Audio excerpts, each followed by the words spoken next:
राधे राधे। जय श्री कृष्णा। आप सभी का स्वागत है आपके अपने YouTube चैनल सोनी व्रत कथाएं। आज आप सभी सुनेंगे शनिवार के दिन सुनी जाने वाली शनिदेव की बहुत ही दुर्लभ एवं पावन व्रत कथा। तो आप सभी से अनुरोध है कि इस कथा को भक्ति भाव से और प्रसन्न मन से पूरा अवश्य सुने और कमेंट बॉक्स में भगवान शनिदेव की जय लिखना बिल्कुल भी मत भूलिएगा। आइए सर्वप्रथम गौरी पुत्र गणेश को याद करके सुनते हैं शनिदेव की पावन व्रत कथा। तो प्रेम से बोलिए गौरी पुत्र गणेश भगवान की जय, शनिदेव महाराज की जय। शनिदेव को ग्रहों का राजा कहा जाता है। भगवान भोलेनाथ ने इन्हें न्याय के देवता की उपाधि दी है। शनिदेव को बहुत ही जल्दी क्रोध आता है। इसी क्रोध की वजह से पिता सूर्य से इनकी नाराजगी बनी रहती है। इनके क्रोध से सभी बचने की कोशिश करते हैं, वरना व्यक्ति पर मुसीबतों का पहाड़ टूट पड़ता है। इसलिए इन्हें प्रसन्न करने के लिए शनिवार का व्रत रखा जाता है। व्यक्ति शनि दोष से बचने और उन्हें शांत रखने के लिए अनेक उपाय करते हैं। शनि कृपा से व्यक्ति को सुख और वैभव की प्राप्ति होती है। जो लोग शनिवार को व्रत करते हैं उनको पूजा के समय शनिवार व्रत की कथा का श्रवण अवश्य ही करना चाहिए। एक बार सभी 9 ग्रहों सूर्य, चंद्र, मंगल, बुध, बृहस्पति, शुक्र, शनि, राहु और केतु में बहस हो गई। कौन सबसे बड़ा है? आपस में लड़ने के बाद सभी देवराज इंद्र के पास पहुंच गए। इंद्र असमंजस की स्थिति में निर्णय नहीं कर दे पाए, परंतु उन्होंने सभी ग्रह को सुझाव दिया कि पृथ्वी पर राजा विक्रमादित्य हैं। यही उनका फैसला कर सकते हैं, क्योंकि वो बहुत ही न्यायप्रिय राजा हैं। सभी पृथ्वी पर राजा विक्रमादित्य के पास गए और अपने अपने आने का कारण बताया। राजा उनकी समस्या को सुनकर बहुत ही परेशान हो गए। उनका चिंतित होना लाजमी था, क्योंकि जिसको भी छोटा बताते तो वो गुस्सा होकर जाएंगे। राजा के काफी सोच विचार के बाद उन्हें एक उपाय सूझा। उन्होंने स्वर्ण, रजत, कांस्य, पीतल, सीसा, रांगा, जस्ता, अभ्रक और लोहे से 9 सिंहासन का निर्माण करवाया। उन्हें उपयुक्त क्रम में रख दिया। सबसे निवेदन किया कि क्रमानुसार सिंहासन पर आसन ग्रहण करें। शर्त रखा गया कि जो सबसे अंतिम में सिंहासन पर आसन ग्रहण करेगा वही सबसे छोटा माना जाएगा, जिसकी वजह से शनिदेव सबसे बाद में आसन प्राप्त कर सके और सबसे छोटे कहलाए। क्रोध के आवेश में आकर शनिदेव ने सोचा कि राजा ने यह जानबूझकर किया है। कुपित होकर राजा से कहा कि राजा, तू मुझे नहीं जानता है। सूर्य 1 राशि में महीना, चंद्रमा 2.25 महीने 2 दिन और मंगल 1.5 महीना, बृहस्पति 13 महीना, बुध और शुक्र 1-1 महीने विचरण करते हैं। लेकिन मैं 2.5 से 7.5 साल तक रहता हूँ। मैंने बड़े बड़े का विनाश किया है। श्री राम की 7.5 आने पर उन्हें जंगल जंगल भटकना पड़ा और रावण की आने पर लंका को बंदरों की सेना से परास्त होना पड़ा। क्रोधित शनिदेव ने राजा से कहा कि हे राजा, अब आपको सावधान रहने की जरूरत है। इतना कहकर शनिदेव कुपित अवस्था में वहां से चले गए। समय गुजरता गया और काल चक्र का पहिया घूमते हुए राजा की 7.5 भी आ गई। तब शनिदेव घोड़ों का सौदागर बनकर राजा के राज्य में गए। उनके साथ अच्छे नस्ल के बहुत सारे घोड़े थे। जब राजा को सौदागर के घोड़ों का पता चला तो अश्वपाल को अच्छे घोड़े खरीदने के लिए भेजा। अश्वपाल ने कई अच्छे घोड़े खरीदे। इसके अलावा सौदागर ने उपहार स्वरूप एक सर्वोत्तम नस्ल के घोड़े को राजा की सवारी हेतु दिया। राजा विक्रमादित्य जैसे ही उस घोड़े पर बैठे, वह सरपट वन की ओर भागने लगा। जंगल के अंदर पहुंचकर वह गायब हो गया। भूखा प्यासा की स्थिति में राजा जंगल में भटकते रहे। अचानक एक ग्वाला दिखा, जिसने राजा की प्यास बुझाई। राजा ने प्रसन्नता पूर्वक उसे अपनी अंगूठी देकर नगर की तरफ चले गए। वहां एक सेठ की दुकान पर पहुंचकर उन्होंने जल पिया और अपना नाम बीका बताया। भाग्यवश उस दिन सेठ की खूब आमदनी हुई। सेठ बहुत खुश होकर उन्हें अपने साथ घर लेकर आया। सेठ के घर में खूंटी पर एक हार टंगा था, जिसको खूंटी निकल रही थी। कुछ ही देर में हार पूरी तरह से गायब हो गया। सेठ वापस आया तो हार गायब था। उसे लगा कि बीका ने ही उसे चुराया है। सेठ ने बीका को कोतवाल से पकड़वा दिया और दंड स्वरूप राजा उसे चोर समझकर हाथ पैर कटवा दिए। अपंग अवस्था में उसे नगर के बाहर फेंक दिया गया। तभी वहां से एक तेली निकल रहा था, जिसको बीका पर दया आ गई। उसने बीका की अपनी गाड़ी में बैठा लिया। बीका अपनी जीभ से बैलों को हाँकने लगा। कुछ समय पश्चात राजा की सनी दशा समाप्त हो गई। वर्षा काल आने पर बीका मल्हार गाने लगा। एक नगर की राजकुमारी मनभावनी ने मल्हार सुनकर मन ही मन प्रण कर लिया कि जो भी इस राग को गा रहा है वो उसी से विवाह करेगी। उन्होंने दासियों को खोजने के लिए भेजा, परंतु वापस आकर उन सभी ने बताया कि वह एक अपंग आदमी है। राजकुमारी यह जानकर भी नहीं मानी और अगले दिन ही वह अनशन पर बैठ गई। जब लाख समझाने पर राजकुमारी नहीं मानी, तब राजा ने उस तेली को बुलवा भेजा और बीका से विवाह की तैयारी करने के लिए कहा। बीका से राजकुमारी का विवाह हो गया। एक दिन बीका के स्वप्न में शनिदेव ने आकर कहा कि देखा राजन, तुमने मुझे छोटा बताकर कितना दुख झेला है। राजा ने क्षमा मांगते हुए हाथ जोड़कर शनिदेव से कहा, जैसा दुख मुझे दिया है किसी और को ऐसा दुख मत देना।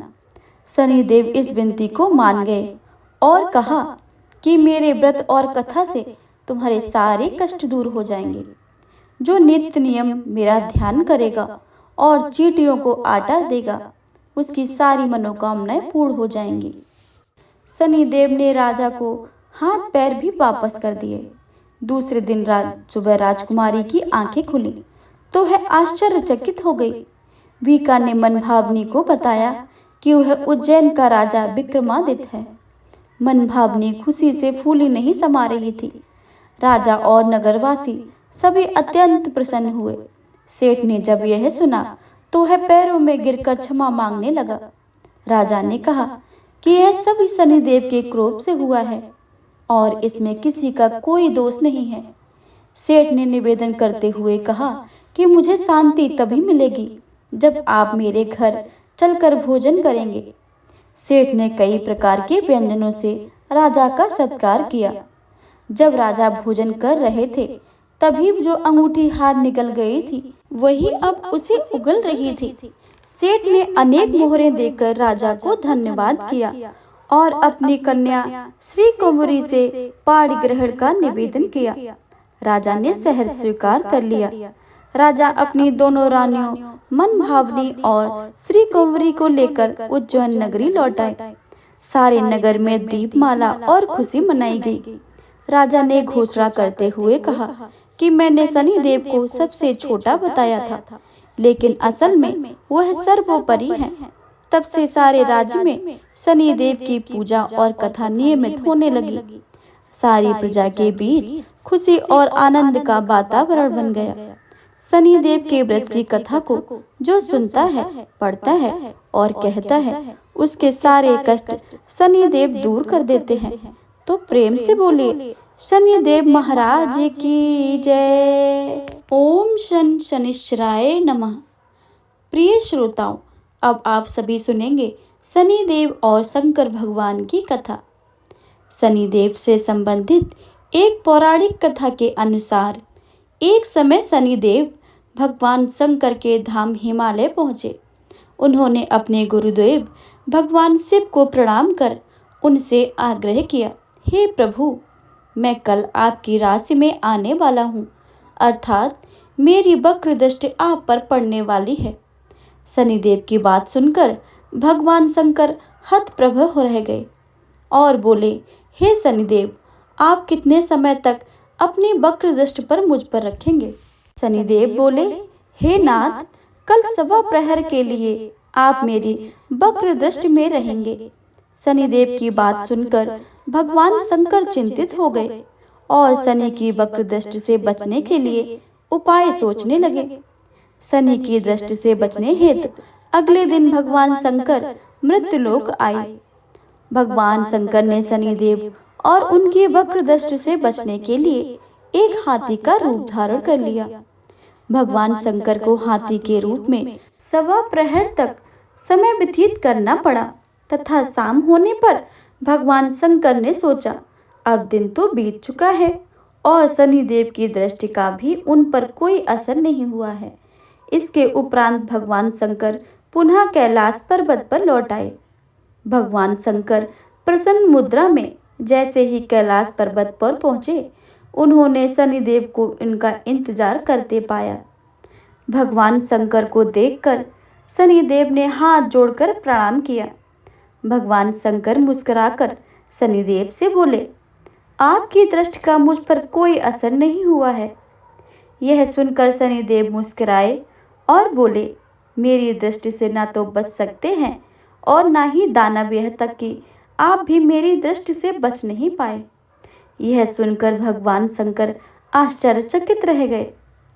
शनिदेव ने कहा, मेरी ही दृष्टि के कारण आपको सवा प्रहर के लिए देव योनि को छोड़कर पशु योनि में जाना पड़ा।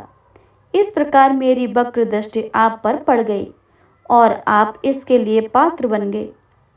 शनिदेव की न्यायप्रियता देखकर भगवान शंकर प्रसन्न हो गए और शनिदेव को हृदय से लगा लिया। प्रिय श्रोताओं, तो प्रेम से बोलिए शनिदेव महाराज की जय, भगवान भोलेनाथ की जय। प्रिय श्रोताओं, अब आप सभी सुनिएगा शनिदेव और गणेश भगवान की कथा। प्रेम से बोलिए गणेश भगवान की जय। भगवान श्री गणेश से शनिदेव की नज़र से भी बच नहीं सके थे और उन्हें भी शनिदेव की वक्र दृष्टि का सामना करना पड़ा था। ब्रह्म वैवर्त पुराण के अनुसार माता पार्वती ने पुत्र प्राप्ति के लिए पुण्यक नामक व्रत था, जिसके फलस्वरूप भगवान विष्णु ने उन्हें गर्भ से बालक रूप में जन्म लिया। जन्म के पश्चात सभी देवी देवता शिव पार्वती को बधाई देने और बालक गणेश को आशीर्वाद देने के लिए बारी बारी उपस्थित हुए, परंतु शनिदेव ने बालक गणेश को ना तो देखा और ना ही उनके पास गए। माता पार्वती को यह बात अपने पुत्र को अपमान लगी और वो रुष्ट हो गई। दरअसल पार्वती जी को शनिदेव की पत्नी द्वारा दिए गए श्राप के बारे में पता नहीं था कि उनकी दृष्टि पड़ते ही हानि हो सकती है। उन्हें लगा कि शनि उनके पुत्र का अपमान कर रहे हैं। उन्होंने कहा कि सूर्य पुत्र, अपनी गर्दन क्यों झुक रखी है? मेरे व मेरे पुत्र की ओर तो देखो, तुम मेरे पुत्र को देख क्यों नहीं रहे हो? इस पर शनिदेव ने कहा कि माते, मेरा नहीं देखना ही अच्छा है, क्योंकि सभी प्राणी अपनी अपनी करनी का फल भोगते हैं। मैं भी अपनी करनी का फल भोग रहा हूँ। ऐसा कहकर शनिदेव अपने श्राप के बारे में बताते हैं। तब माता पार्वती ने कहा कि सब कुछ ठीक होगा, तुम्हारे देखने पर कुछ अमंगल नहीं होगा, क्योंकि यह मेरा पुत्र है और इसे सभी देवी देवताओं ने आशीर्वाद दिया है। शनिदेव ने माता की पार्वती की रुष्ट स्वभाव समझकर उनकी आज्ञा मान ली और बालक गणेश को देख लिया, परंतु शनिदेव की दृष्टि पड़ते ही नवजात बालक का सिर धड़ से अलग होकर भस्म होकर ब्रह्मांड में विलीन हो गया। माता पार्वती अपने पुत्र की ऐसी दशा देखकर बेहोश हो गई। तब माता पार्वती को इस आघात से बाहर निकालने और उनके क्रोध से बचने के लिए तत्काल ही भगवान विष्णु अपने वाहन गरुड़ पर सवार होकर उत्तर दिशा में स्थित पुष्पभद्रा नदी के तट पर गए और उन्होंने एक हथनी को देखा जो अपने बालक की ओर पीठ किए बैठी थी। इस संबंध में यह भी कहा जाता है कि उन्होंने देखा कि एक हथनी अपने नवजात शिशु को देखकर उत्तर दिशा में सिर करके सो रही थी। विष्णु भगवान ने शीघ्र ही सुदर्शन चक्र से नवजात गज शिशु का मस्तक काट लिया और वे उसे लेकर शिवलोक पहुँचे और माता पार्वती के बालक के धड़ पर लगाकर उसके प्राण वापस कर दिए। बाद में जब माता पार्वती को होश आया तो उन्होंने शनिदेव को श्राप दिया, परंतु सभी देवताओं ने शनि का पक्ष लेकर कहा कि उनकी कोई गलती नहीं है।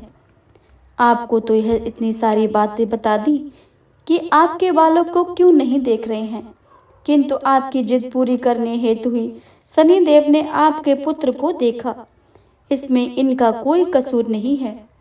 तब माता पार्वती ने शनिदेव को क्षमा कर दिया और श्राप को एक पैर की विकलता के रूप में परिवर्तित कर दिया। इस तरह भगवान शिव और गणेश दोनों ही शनिदेव की नज़र से बच नहीं पाए थे। तो प्रेम से बोलिए भगवान गणेश की जय, भगवान भोलेनाथ की जय, शनिदेव महाराज की जय। अगर आपको यह वीडियो अच्छी लगी तो वीडियो को लाइक करें, ज़्यादा से ज़्यादा शेयर करें और चैनल पर नए आए हैं तो चैनल को सब्सक्राइब करके बेल आइकन को अवश्य दबा लें, ताकि आने वाली सभी वीडियो की जानकारी सबसे पहले आपके पास पहुंचे। मिलते हैं अगली वीडियो में, तब तक के लिए जय श्री राधे कृष्णा।